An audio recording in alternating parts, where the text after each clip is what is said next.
నమస్కారం ఘంటారావానికి స్వాగతం. ముందుగా ప్రధానాంశాలు. కలెక్టర్లు ఎస్పీలతో ఈ నెల 16న సీఎం రేవంత్ సమావేశం. ధరణి, ఖరీఫ్ సాగు, శాంతి భద్రతలపై సమీక్ష.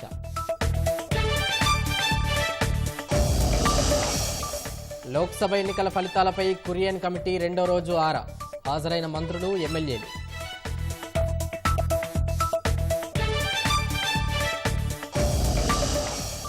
హైదరాబాద్ భాజపా రాష్ట్ర విస్తృత కార్యవర్గం సమావేశం.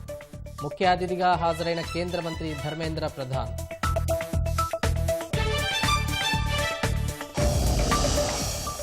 బెయిల్ వచ్చినా ఢిల్లీ సీఎంకు లభించని ఊరట. సిబిఐ కేసులో అరెస్టుతో తీహార్ జైల్లోనే ఉండనున్న కేజ్రీవాల్.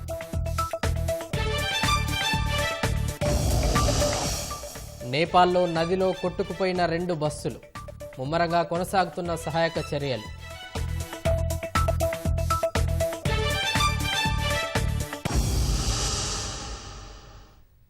రాష్ట్ర భాజపా విస్తృత స్థాయి కార్యవర్గ సమావేశం హైదరాబాద్లో జరుగుతోంది.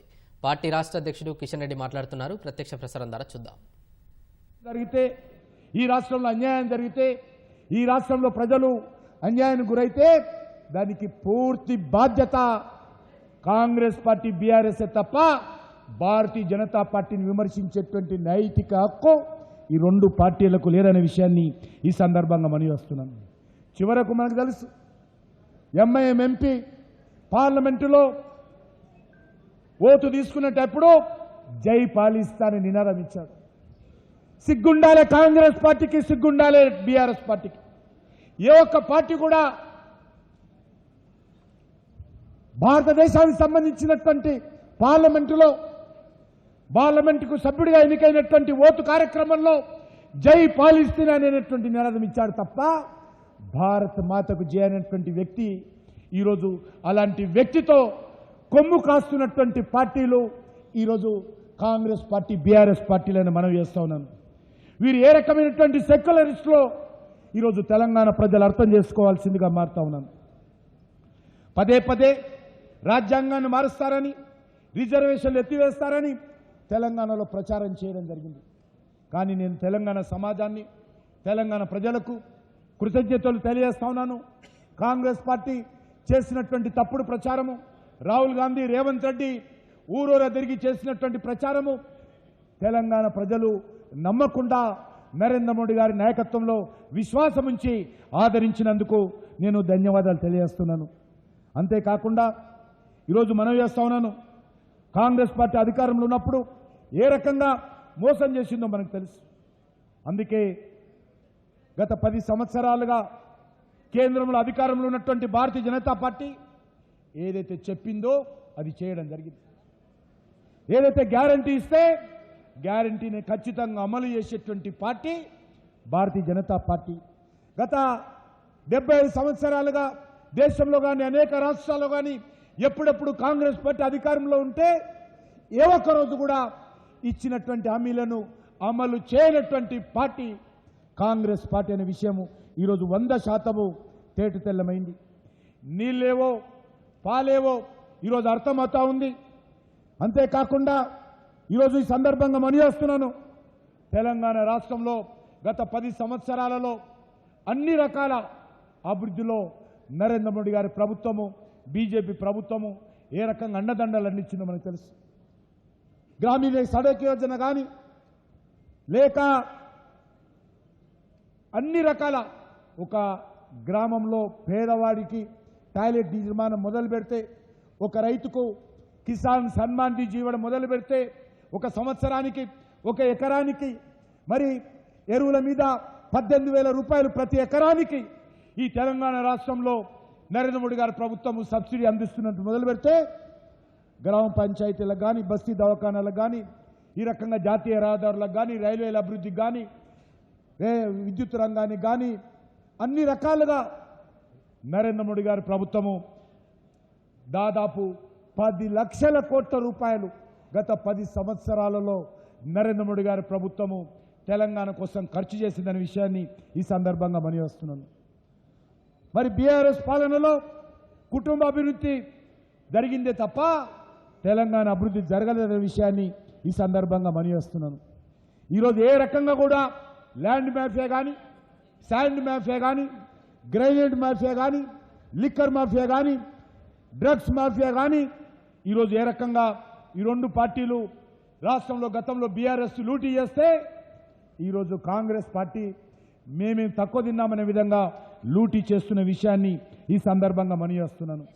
అంతేకాకుండా ఈరోజు మనవి చేస్తా ఉన్నాను, మరి ఈరోజు ఈ రాష్ట్రంలో మరి అన్ని రకాలుగా భారతీయ జనతా పార్టీని ముందుకు తీసుకెళ్లాల్సినటువంటి బాధ్యత మనందరిపైన ఉన్నది.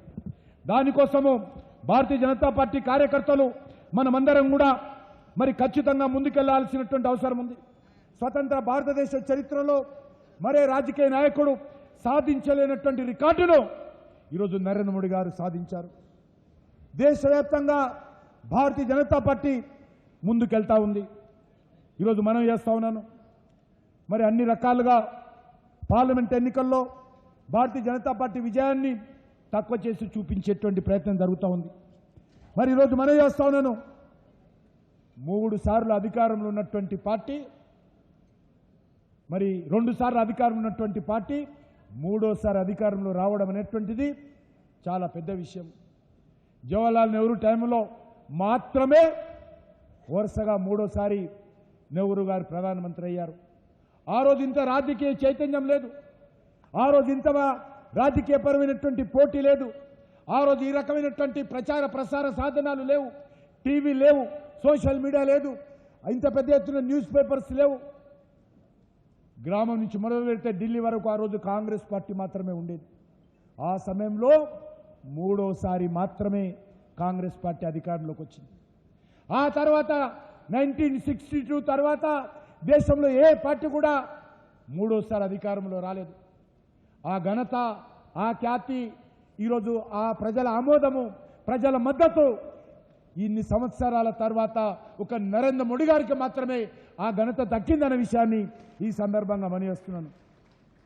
అంతేకాదు అనేక రకాలుగా 400 సీట్లు లక్ష్యం పెట్టుకోగా ఈరోజు 293 సీట్లు వచ్చాయి. కాంగ్రెస్ కూటమికి 230 సీట్లు మాత్రమే రావడం జరిగింది. కాంగ్రెస్ పార్టీ మరి ఏ రకంగా 1% మాత్రమే ఓటు పెరిగింది. మరి ఈరోజు మనం చూస్తూ ఉన్నాము, ఈరోజు ఎక్కడ చూసినా కూడా మరి ఈరోజు నరేంద్ర మోడీ గారి నాయకత్వంలో అన్ని రాష్ట్రాల అధికారంలోకి వచ్చాం. ఇటీవల జరిగినటువంటి లోక్సభతో జరిగినటువంటి పార్లమెంట్ శాసనసభ ఎన్నికల్లో మన యొక్క ధర్మేంద్ర ప్రధాన్ గారు ఇక్కడ ఉన్నారు ఈరోజు ముఖ్య అతిథిగా. ఒరిస్సాలో ఒక రికార్డు ఈరోజు భారతీయ జనతా పార్టీ అధికారం సృష్టించడం జరిగింది. 21 స్థానాలుంటే 20 స్థానాలలో ఈరోజు ఒరిస్సాలలో భారతీయ జనతా పార్టీ అధికారంలోకి వచ్చింది. అంతేకాదు సిక్కింలో భారతీయ జనతా పార్టీ అధికారంలోకి వచ్చింది. అరుణాచల్ ప్రదేశ్లో భారతీయ జనతా పార్టీ అధికారంలోకి వచ్చింది. ఈరోజు 13 రాష్ట్రాలలో కాంగ్రెస్ పార్టీ ఒక్క సీటు కూడా రాలేదు, ఒక్క సీటు కూడా రాలేదు. కాంగ్రెస్ పార్టీ ఖాతా తెరవలేదు. ఈరోజు చూస్తూ ఉన్నాము, ఈరోజు అన్ని రకాలుగా ఈరోజు మనము ముందుకెళ్లాల్సినటువంటి అవసరం ఉంది.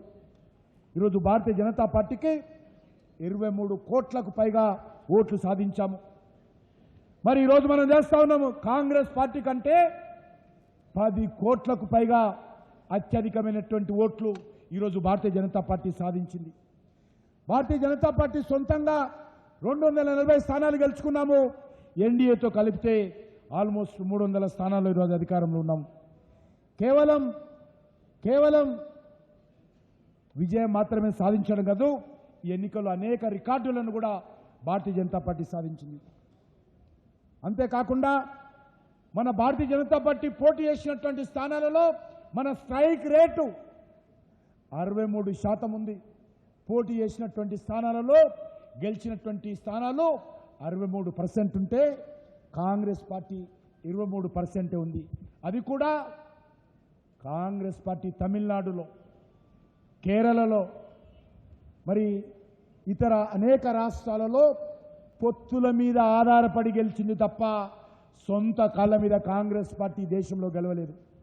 కానీ ఈరోజు సొంత కాళ్ళ మీద గెలిచినటువంటి పార్టీ భారతీయ జనతా పార్టీ మాత్రమే అని సందర్భంగా మనవి చేస్తున్నాను. అంతేకాకుండా ఈరోజు మీ అందరిని కోరుతా ఉన్నాను, 1980లో భారతీయ జనతా పార్టీ స్థాపించడం జరిగింది. ఈ 44 ఏళ్ల వయస్సున్నటువంటి పార్టీ ఆరోసారి అధికారంలోకి వచ్చాము. 1996లో, 98లో, 99లో అధికారంలో అటల్ బిహారీ వాజ్పేయి గారు ప్రధానమంత్రి అయ్యారు. మళ్ళీ ఈరోజు నరేంద్ర మోడీ గారి నాయకత్వంలో 2014లో, 2019లో, 2024లో మళ్ళీ ఈరోజు అధికారంలోకి వచ్చాము. స్వతంత్ర భారతదేశంలో 18 సార్లు దేశానికి జనరల్ ఎలక్షన్ జరిగితే 10 సార్లు కాంగ్రెస్ పార్టీ అధికారంలోకి వచ్చింది. మరి బీజేపీ 6 సార్లు అధికారంలో రావడం జరిగింది. అందుకే ఈరోజు మీ అందరికీ మనవి చేస్తున్నాను, నెహ్రూ కుటుంబం కాకుండా మరి అత్యధిక సమయం ఈ దేశాన్ని పరిపాలించినటువంటి వ్యక్తి ఒక పేద కుటుంబంలో పుట్టి ఒక సామాన్య కార్యకర్తగా రాజకీయ బ్యాక్గ్రౌండ్ లేకుండా అది ఈరోజు దేశంలో పరిపాలిస్తున్నటువంటి వ్యక్తి నరేంద్ర మోడీ గారి నాయకత్వం అని ఈ సందర్భంగా మనవి చేస్తున్నాను. అందుకే మీ అందరిని కోరుతా ఉన్నాను, మనకు రానున్న రోజుల్లో మనము ఈ తెలంగాణ రాష్ట్రంలో కూడా మనందరం కష్టపడి పనిచేయాలి, ఐక్యమత్యంతో పనిచేయాలి. తెలంగాణ ప్రజలు సిద్ధంగా ఉన్నారు. ఈ పార్లమెంట్ ఎన్నికల్లో స్పష్టంగా సంకేతం ఇచ్చారు. ఈ రాష్ట్రంలో ఇక భవిష్యత్తు భారతీయ జనతా పార్టీదే. మేము భారతీయ జనతా పార్టీకి, నరేంద్ర మోడీ గారి నాయకత్వానికి అండగా ఉంటామని చెప్పడం జరిగింది. అందుకే బీఆర్ఎస్ పార్టీకి ఒక్క పార్లమెంట్ సీటు కూడా గెలవలేదు.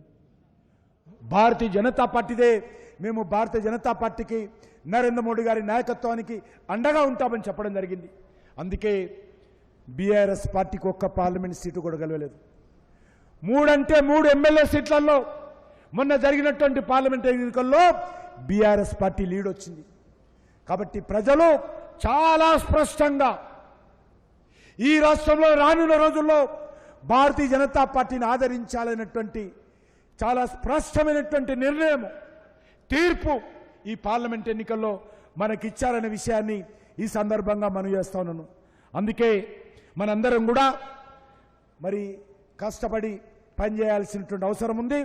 ఆ దిశలోనే మనం ముందుకెళ్ళాలి. అంటే ఆల్మోస్ట్ ఎన్నికల్లో మనకు 4 నెలల్లో 5 నెలల మధ్యలోనే 22% గత ఎమ్మెల్యే ఎలక్షన్స్కు ఈ ఎంపీ ఎలక్షన్స్ చూస్తే 2023, 24 చూస్తే 22% ఓటింగ్ పర్సెంటేజ్ పెంచుకున్నటువంటి ఘనత ఈరోజు తెలంగాణ భారతీయ జనతా పార్టీకి దక్కుతుందనే విషయాన్ని ఈ సందర్భంగా మనం చేస్తున్నాను.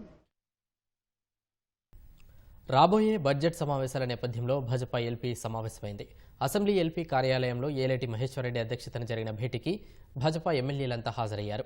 బడ్జెట్ సమావేశాల నేపథ్యంలో అనుసరించాల్సిన వ్యూహంపై చర్చించినట్లు ఎల్పీ నేత ఏలేటి మహేశ్వరరెడ్డి తెలిపారు. రాష్ట్ర ప్రభుత్వ ప్రజా వ్యతిరేక విధానాలు, వైఫల్యాలపై ఎలా ఇరుకున పెట్టాలన్న అంశంపైన చర్చించామన్నారు. రైతు రుణమాఫీ, పంట సాయం, నిరుద్యోగుల సమస్యలపైన ప్రభుత్వాన్ని నిలదీయాలని వ్యూహాలను రచించినట్లు తెలిపారు. భారతీయ జనతా పార్టీ 8 మంది ఎమ్మెల్యేలు కలిసి ఈరోజు ఈ సమావేశంలో రేపు రాబోయేటువంటి అసెంబ్లీలో మా వ్యూహం కానీ, రేపు ఈ అధికార పార్టీ తీసుకునేటువంటి ప్రజా వ్యతిరేక విధానాన్ని ఏ రకంగా ఎండగట్టాలనే అంశాన్ని కానీ బడ్జెట్ సమావేశంలో ఏ రకంగా మేము ఎదుర్కోవాలన్న అంశాలన్నింటినీ కూడా ఈరోజు చర్చించడం జరిగింది. తెలంగాణ రాష్ట్రంలో కాంగ్రెస్ ప్రభుత్వంలో గత 7 నెలల నుంచి జరుగుతున్నటువంటి అవినీతి అక్రమాల విషయంలో కానీ, మరి ప్రజా గొంతుకై ప్రధాన ప్రతిపక్ష పాత్ర పోషిస్తూ భారతీయ జనతా పార్టీ చేస్తున్నటువంటి ప్రజా ఉద్యమంలో ఏ రకంగానైతే మేము పోరాటం చేస్తున్నామో అదేవిధంగా రేపు అసెంబ్లీ సాక్షిగా భారతీయ జనతా పార్టీ పోరాటం చేస్తున్న సంగతి తెలియజేస్తాం. లోక్సభ ఎన్నికల ఫలితాలపై కాంగ్రెస్ కురియన్ కమిటీ 2వ రోజు ఆరా తీస్తోంది. హైదరాబాద్ గాంధీభవన్లో డీసీసీ అధ్యక్షులు, నియోజకవర్గ ఇన్ఛార్జీలతో పార్టీ పరిస్థితులపై సమీక్ష నిర్వహిస్తున్నారు. ఉదయం నుంచి రాత్రి వరకు మంత్రులు, ఎమ్మెల్యేలతోనూ చర్చించనున్నారు. ఏఐసీసీ ఆదేశాలతో నిన్న రాష్ట్రానికి వచ్చిన కమిటీ సభ్యులు కురియన్, రాకిబుల్ హుస్సేన్ ఎంపీ అభ్యర్థులు ఒక్కొక్కరితో విడివిడిగా చర్చించారు. పార్టీ గెలుపోటములపై అభ్యర్థుల నుంచి కారణాలు సేకరించారు. పూర్తి వివరాలతో కాంగ్రెస్ హైకమాండ్కు నివేదిక ఇవ్వనున్నారు.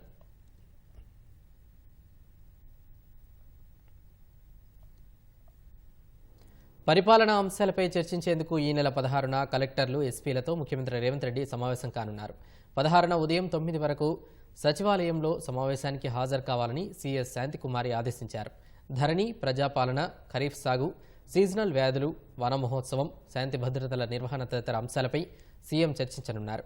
ఇటీవలే అన్ని శాఖల ముఖ్య కార్యదర్శులతో ముఖ్యమంత్రి సమావేశం నిర్వహించారు. కొందరు కలెక్టర్లు కార్యాలయాలకే పరిమితమవుతున్నారని, క్షేత్రస్థాయిలో పాలన వ్యవస్థ మరింత పటిష్టం కావాలని చెప్పారు. తాను వారానికో జిల్లా పర్యటించి అభివృద్ధి సంక్షేమ కార్యక్రమాలను సమీక్షించనున్నట్లు తెలిపారు. కలెక్టర్లు, ఎస్పీలు, పోలీస్ కమిషనర్ల బదిలీలు సైతం కొలిక్కి రావడంతో 16న సమావేశమై వివిధ అంశాలపై దిశానిర్దేశం చేయాలని సీఎం నిర్ణయించారు. హైదరాబాద్ ఉప్పల్లో ఓ వ్యక్తి భార్యను హత్య చేసి మృతదేహాన్ని స్నానాల గదిలో పడేసి బిడ్డతో పరారయ్యాడు. ఉదయం ఇంట్లో నుంచి దుర్వాసన రావడంతో స్థానికులు పోలీసులకు సమాచారం ఇచ్చారు. మృతదేహం కుళ్ళిన స్థితితో ఉండడంతో 3 రోజుల క్రితం హత్య చేసి ఉంటాడని పోలీసులు భావిస్తున్నారు. వీరు ఒడిశాకు చెందిన ప్రదీప్, మధుస్మిత దంపతులుగా స్థానికులు తెలిపారు.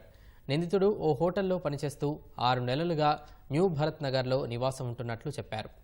ఘటనపై కేసు నమోదు చేసిన పోలీసులు నిందితుని కోసం గాలిస్తున్నారు. తిరుమల కొండపైనున్న జపాలి తీర్థంలో విషాదం ఘటన చోటు చేసుకుంది. ఆంజనేయ స్వామి దర్శనానికి వెళ్తున్న సమయంలో బెంగళూరుకు చెందిన భక్తురాలు ఉమారాణిపై ఎండిపోయిన కొమ్మ విరిగిపడింది. ఒక్కసారిగా కొమ్మ పడడంతో ఆమె అక్కడికక్కడే కుప్పకూలిపోయారు. ఈ ఘటనలో తీవ్రంగా గాయపడిన ఉమారాణిని తిరుమలలోని అశ్వని ఆసుపత్రికి తరలించి ప్రాథమిక చికిత్స అందించారు. ఆ తర్వాత మెరుగైన వైద్యం కోసం తిరుపతి బర్డ్ ఆసుపత్రికి తరలించారు.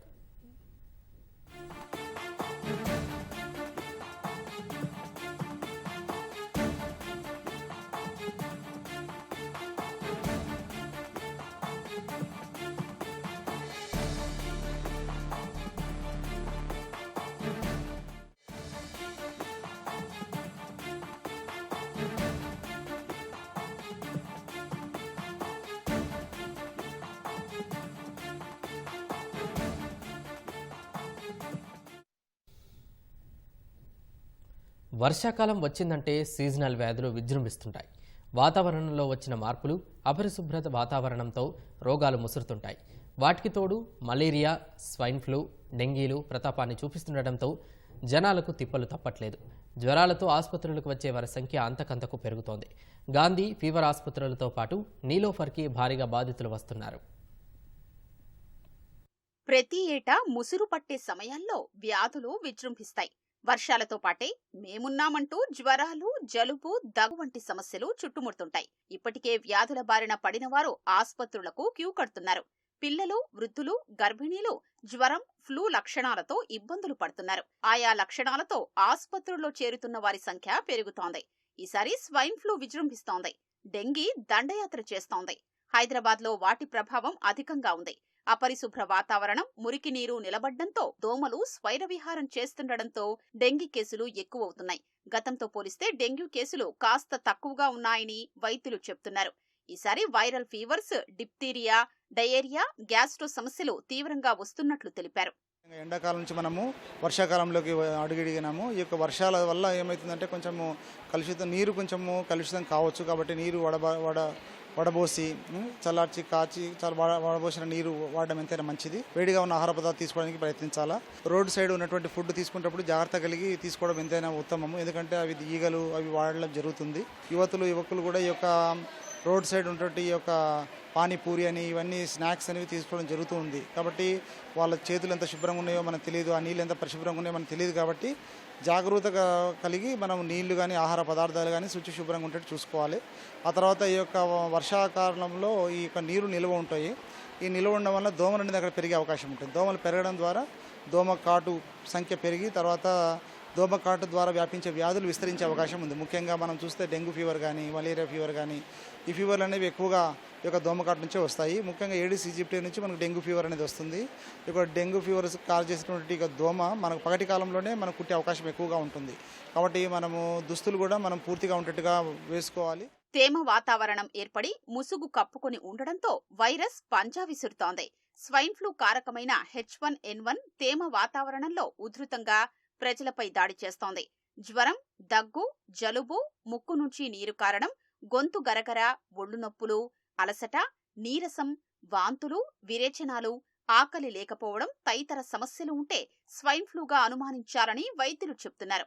అలాంటి లక్షణాలు ఉంటే వెంటనే పరీక్షలు చేయించుకోవాలంటున్నారు. చిన్నారులు సైతం విషజ్వరాలు, జలుబుతో నీలోఫర్కి క్యూ కడుతున్నారు.